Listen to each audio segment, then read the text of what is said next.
Hello dear friends, welcome back to another episode from my channel Biology at the Rate Priyojit. Please subscribe my channel if you already have not done so. Click on the bell button and select all to get all the future notifications on the newly released videos.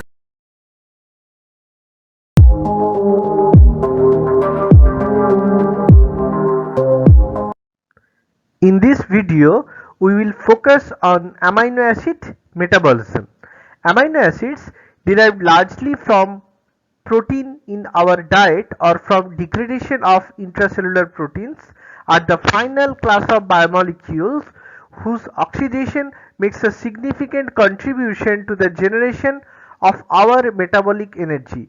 So firstly we will get an overview that how the proteins are broken down into amino acids, and secondly how these amino acids are catabolized and how they are excreted from our body. So it is known to all of us that within our digestive system, particularly within stomach and intestine, various protein digesting enzymes or proteolytic enzymes, for example pepsin, trypsin, chymotrypsin, carboxypeptidase, they degrade proteins into its simplest form, the amino acids. Nitrogen, although ranked fourth behind carbon, hydrogen and oxygen in its contribution to the mass of living cells, atmospheric nitrogen is abundant, but it is too inert for use in most biochemical processes because only a few microorganisms can convert nitrogen to biologically useful forms such as ammonia. Amino groups are used with great economy in biological systems. In humans, the degradation of ingested proteins into their constituent amino acids occur in the gastrointestinal tract. Entry of protein into the stomach stimulates the gastric mucosa to secrete the hormone gastrin, which again in turn stimulates the secretion of hydrochloric acid by the parietal cells of the gastric gland and the pepsinogen by the chip cells.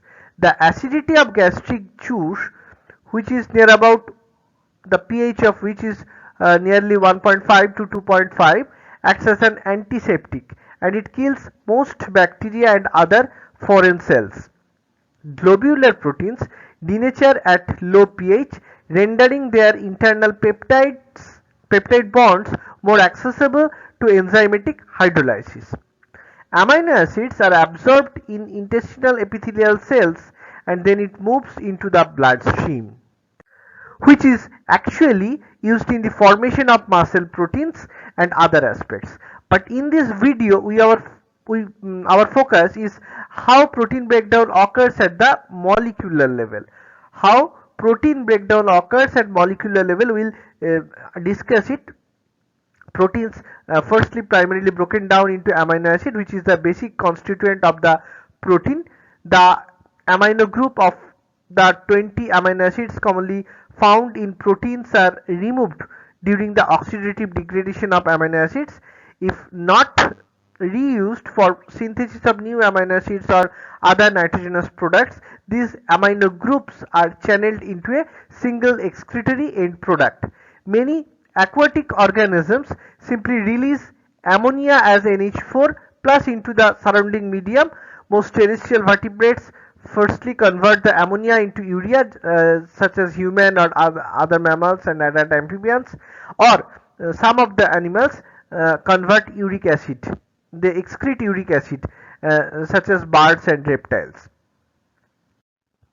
The first step in the catabolism of most amino acids once they have reached the liver is the removal of the amino groups promoted by the enzyme known as aminotransferase or transaminases. In these transamination reactions, the amino group is transferred to the carbon atom of alpha ketoglutarate, leaving behind the corresponding keto acid analog of the amino acid. Now this amino acid is further broken down. The amino group of the amino acid generates ammonia, which is further excreted as urea, whereas the carbon skeleton is recycled and used in several biosynthetic pathways such as the TCA cycle. Now in this video we will look at the overview of amino acid metabolism, particularly amino acid catabolism. So the hub of amino acid metabolism is the liver. Say for example, there are 4 amino acids. Each of these amino acids, amino acid 1, 2, 3 and 4, each of these amino acids should donate their amine group to the substance, which is ultimately glutamate. So it would generate glutamate. From the glutamate, ammonia will be produced and the alpha ketoglutarate would be the side product of it. Now this ammonia is extremely harmful and toxic. So the ammonia would be converted into a less harmful compound, which is actually urea. Urea from which is a form which is excreted. Now the process of conversion of several amino acids to glutamate is known as transamination,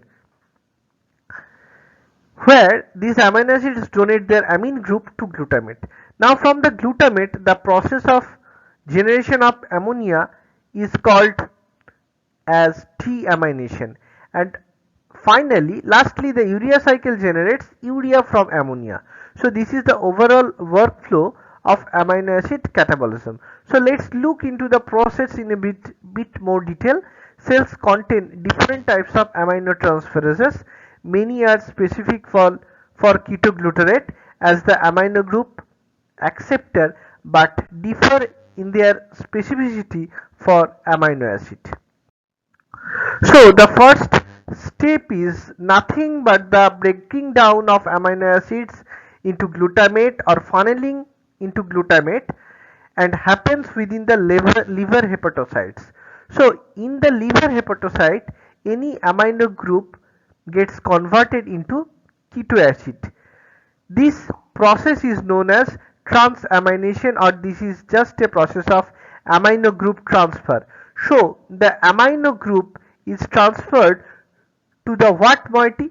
Amino group is transferred with the help of the enzyme aminotransferase, and the amino group acceptor is nothing but the alpha ketoglutarate acid, and it accepts amine group from the amino acid and itself get converted into glutamate. So from different kinds of amino acids we get the amine group in form of glutamate. All aminotransferases have the same prosthetic group and the same reaction mechanism. The prosthetic group is pyridoxal phosphate here, PLP, the coenzyme form of pyridoxine or vitamin B6.